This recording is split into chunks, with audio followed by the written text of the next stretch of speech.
যে স্বচ্ছতাকে মেনটেন করতে হবে তার উপর বারংবার জোর দিয়েছিলেন।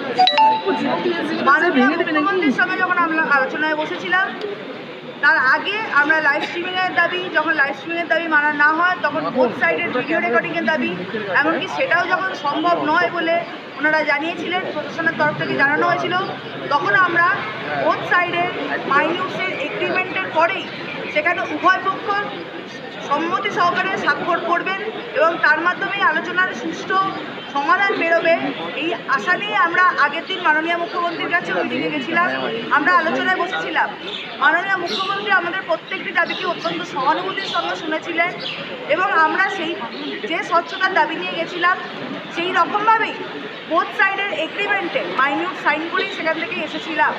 কিন্তু আজকের আলোচনায় আমরা যখন বসি, প্রশাসনের তরফ থেকে চিফ সেক্রেটারি, হোম সেক্রেটারি সহ যারা ছিলেন তাদের সঙ্গে অত্যন্ত সদর্থকভাবে কথাবার্তা হলেও আমরা আমাদের তরফ থেকে চতুর্থ এবং পঞ্চম দাবি নিয়ে পরিষ্কার আমাদের সুস্পষ্ট দাবিগুলিকে জানালেও, তার ন্যায্যতাগুলোকে জানালেও, তার যথার্থতাকে পরিষ্কারভাবে রাখলেও তারা মৌখিকভাবে আমাদের সঙ্গে এগ্রিমেন্টে আসেন।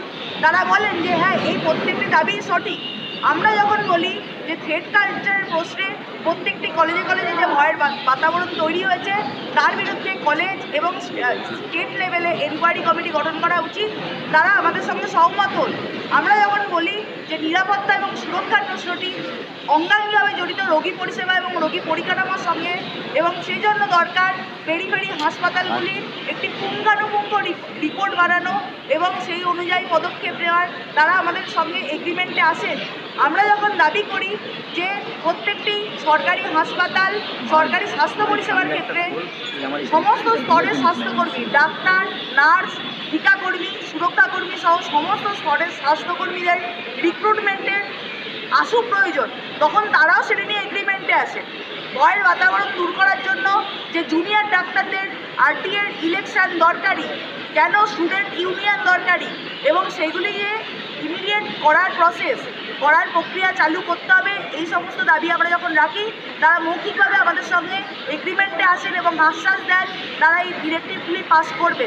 তারপরেও আমরা অত্যন্ত 5.5 ঘন্টা ধরে আমরা অত্যন্ত সদর্থকভাবে এবং মনে করেছিলাম প্রশাসন অত্যন্ত সদিচ্ছার সঙ্গে, সহানুভূতির সঙ্গে আমাদের এই দাবিগুলি শুনছেন এবং এই দাবিগুলি মেনে নেওয়ার জন্য আশু যে প্রচেষ্টা তা করার চেষ্টা করবেন। কিন্তু মিটিংয়ের শেষে আমরা দেখতে পেলাম যখন আমাদের হাতে মাইনিউটস দেওয়া হলো, সেই মাইনিউটসের বেশিরভাগ কথাকেই বাদ দিয়ে দেওয়া হলো। এই জন্যই আমরা প্রথম দিন থেকে মাননীয় মুখ্যমন্ত্রীর সঙ্গে আলোচনায় বসতে চাইলেও আজকের আলোচনা নিয়ে আমরা অত্যন্ত হতাশাজনক। এই জন্যই প্রথম দিন থেকে আমরা স্বচ্ছতার দাবি জানিয়ে এসেছি। আমাদের স্বচ্ছতার দাবির যে ন্যায্যতা, যে যথার্থতা আমরা করে এসেছি, তা আজকের মিটিংয়ের যে ফলপ্রসূতা তা থেকে পরিষ্কার যে কেন আমরা স্বচ্ছতার দাবিটা বারংবার জানাতে এসেছি। বাদ দেওয়া হয়েছিল আমরা যখন আগের দিন মাননীয় মুখ্যমন্ত্রীর সঙ্গে আলোচনায় বসেছিলাম, মাননীয় মুখ্যমন্ত্রীর সহানুভূতির সঙ্গে আমাদের দাবিগুলো শুনেছিলেন এবং আমরা সত্যি ভেবেছিলাম প্রশাসনের তরফ থেকে, রাজ্য সরকারের তরফ থেকে আমাদের আন্দোলনের দাবিগুলির প্রশ্নে, অভয়ার ন্যায় বিচারের প্রশ্নে, আপামর স্বাস্থ্য পরিকাঠামো, আপামর স্বাস্থ্য পরিষেবাকে সংস্কারের প্রশ্নে, ভয়ের বাতাবরণকে দূর করার প্রশ্নে একটি সদর্থক ভূমিকা আছে। আমরা সত্যি মনে করেছিলাম তারা একটা সদিচ্ছা রাখতে চান এবং তারা সেই সদিচ্ছার বার্তাই আমাদেরকে দিচ্ছিলেন। কিন্তু আজকে আলোচনার পরে তার ফলাফল দেখে আমরা সত্যিই হতাশ এবং আমরা কিছুটা হলেও ভরসা হারিয়েছি। আমরা সত্যিই কিছুটা হলেও ভরসা হারিয়েছি এবং আমরা সত্যিই হতাশ। আমরা চাইনি আলোচনার শেষে একটি লিখিত, যেখানে তিনি সম্পূর্ণ আলোচনাতেই তারা প্রত্যেকটি পয়েন্টে, তারা আমাদের প্রত্যেকটি দাবিতে মৌখিকভাবে আমাদের সঙ্গে সম্পূর্ণ সম্মতিতে ছিলেন, সেখানে তার লিখিত আশ্বাস একটি মিটিংয়ের মাইনিউটসে সেটা নোটবন্দি করতে কেন যে আপত্তি ছিল তা নিয়ে আমরা বারংবার প্রশ্ন করলেও কোনো সদুত্তর মেলেনি। স্পষ্টতই এই দিক থেকে, এই আচরণ থেকে, এই ভূমিকা থেকে আমরা হতাশ এবং তাদের সদিচ্ছা সম্পর্কে আমাদের প্রশ্ন উঠছে এবং তাদের প্রতি আমরা অল্প হলেও আমাদের অনাস্থার জন্ম দিচ্ছে। কিন্তু চিফ সেক্রেটারি স্যার আমাদেরকে জানিয়েছেন আমাদের যে দাবিগুলি আছে তা সম্পর্কে সুস্পষ্ট ডিরেক্টিভ কালকের মধ্যে ওনাকে মেল করে জানাতে এবং তিনি যত তাড়াতাড়ি সম্ভব সেইগুলি সম্পর্কে তার যা প্রয়োজনীয় ডিরেক্টিভ, যা প্রয়োজনীয় অর্ডার, তিনি সেই অনুযায়ী যতটা সম্ভব পার করবেন। আমরা এখনও আশাবাদী তিনি, তার সদিচ্ছা রয়েছে, রাজ্য প্রশাসনের তরফ থেকে সদিচ্ছা রয়েছে। কিন্তু আজকের আলোচনায় এই যে পরিণতি এবং সামান্য একটি লিখিত মাইনরসে এই জিনিসগুলি ইনক্লুড করতে, আমাদের দাবিগুলি ইনক্লুড করতে তাদের যে অনীহা, তাদের যে অনিচ্ছা, তা আমাদের খানিক অনাস্থার জন্ম দিচ্ছে। বলছি রুমেলিকে আপনারা অবস্থান এবং কর্মবিরতি কন্টিনিউ করছেন তো? আপনারা অবস্থান এবং কর্মবিরতি কন্টিনিউ করছেন তো? যে জায়গাটা বলতে চাই সেটা হচ্ছে যে মহামান্য সুপ্রিম কোর্ট যে confidence build up to protester and state, এই যে জায়গাটার জন্য আমরা যে আজকে মিটিংটা চেয়েছিলাম, যে আমরা মনে করেছিলাম যে একটা আস্থা ভরসার জায়গা হয়তো আমরা তৈরি করতে পারবো। মহামান্য সুপ্রিম কোর্ট যে নির্দেশ বা যে ডাইরেক্টিভ দিয়েছিলেন সেই জায়গা থেকে আমরা এসেছিলাম। আমরা মনে করেছিলাম যে আমরা যেটা রেখেছিলাম, যে বিষয়গুলো আমরা রেখেছিলাম সেই বিষয়গুলো নিয়ে যে ডাইরেক্টিভ দেওয়ার আমরা ভেবেছিলাম যে তিনি আমাদের রিটসের মধ্যে সেই জায়গাগুলো রাখবেন, কিন্তু তিনি সেই জায়গাগুলো রাখলেন না। বিমতের জায়গা এটাই, আমরা মনে করি যে আমাদের আন্দোলনের যে কর্মসূচি এবং আন্দোলনের যে দিক নির্দেশ, সেই জায়গা থেকে তিনি অতি দ্রুততার সাথে এই ডাইরেক্টিভগুলোকে নিয়ে সদুত্তর দেবেন। আপনারা অবস্থান এবং কর্মবিরতি কন্টিনিউ করবেন বলছেন তো? অবস্থান এবং কর্মবিরতি কন্টিনিউ করছি, কিন্তু স্বাস্থ্য ভবনের বাইরে তাহলে কাদের নির্দেশে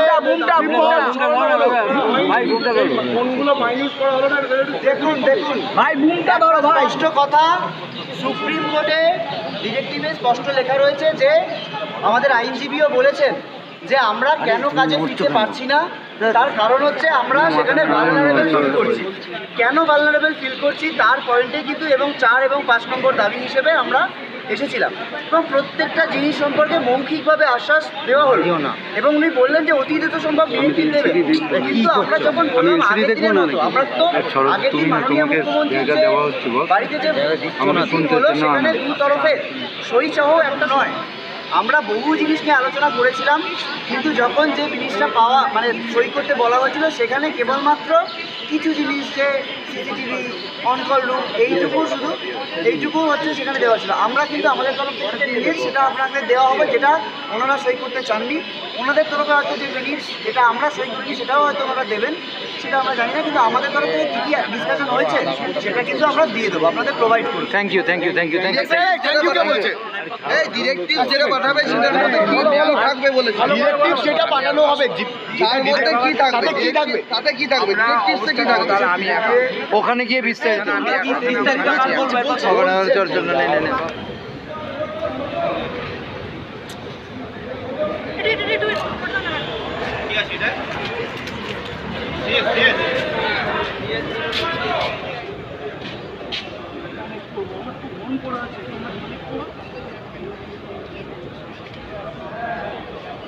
এখানে জিবি করবে না, হয়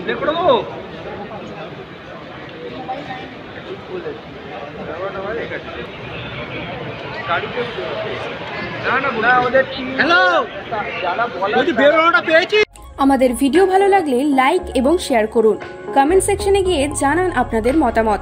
আরও ভিডিও পেতে আমাদের চ্যানেল সাবস্ক্রাইব করুন এবং প্রতি মুহূর্তে খবরের আপডেট পেতে প্রেস করুন বেল আইকন।